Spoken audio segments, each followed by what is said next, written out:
A giant spider crawled over the girl's head. By the time it reached the living room, the girl's mother happened to see it. Her father, who had been attacked, instantly collapsed to the ground. Then the spider lunged at the woman. Watching his wife being dragged away by the spider, Mark wanted to warn his daughter, but he couldn't make a sound. At that moment, Ellie was still engrossed in her game, until she heard the dog, Barton, barking incessantly. Ellie assumed Barton was just hungry, so she got up and headed to the kitchen. When she returned to the living room with food, her eyes were still glued to her phone, and she didn't notice at all that her father was being dragged away. When she placed the dog food in front of Barton, Barton kept barking. Only then did Ellie realize something was terribly wrong in the house. Her father was being dragged into the vent by a spider. Watching her parents suddenly vanish, Ellie frantically called out, "Mom?" But only silence answered her. That's when she noticed the open vent. When Ellie peered inside, the vent was completely empty. Ellie tried to rush out the door to call for help, but the doors and windows were all tightly sealed. She had intended to take her younger brother with her as they fled.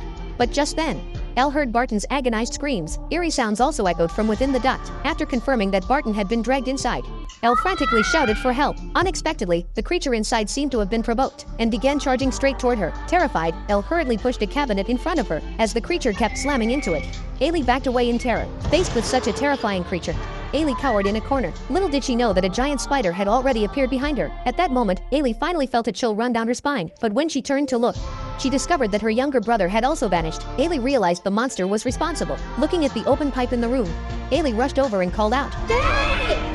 Bring it back!" Seeing no response from inside, Ellie could only keep a watchful eye on her surroundings, fearing the monster might drag her away too. Just then, Ellie suddenly thought of something, so she quickly got dressed, pulled a camphor ball out of her bag, crushed it directly into powder, then placed it in a glass bottle. After mixing it thoroughly with water, she attached the flashlight to the water gun and filled the gun with the solution. She then gathered a large number of camphor balls to make a substantial supply of the solution, which she used as ammunition to ensure nothing went wrong.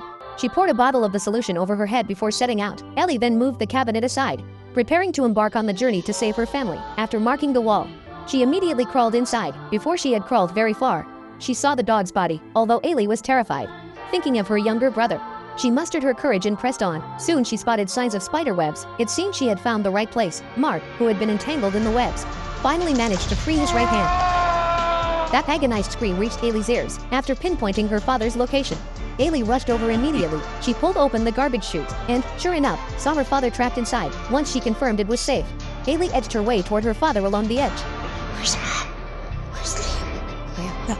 Ellie had no choice but to rescue her father first. She then pulled out a bottle of liquid and poured it over Mark. The spider webs quickly fell away from him, and Mark was finally rescued. But just as he was about to leave, he heard his son's cries coming from above. He instinctively moved to rescue him, but was pulled back by Ellie, who warned that it might be a trap set by the spider. Sure enough, the moment they looked up, the spider charged toward them. Fortunately, there was a trash bin below.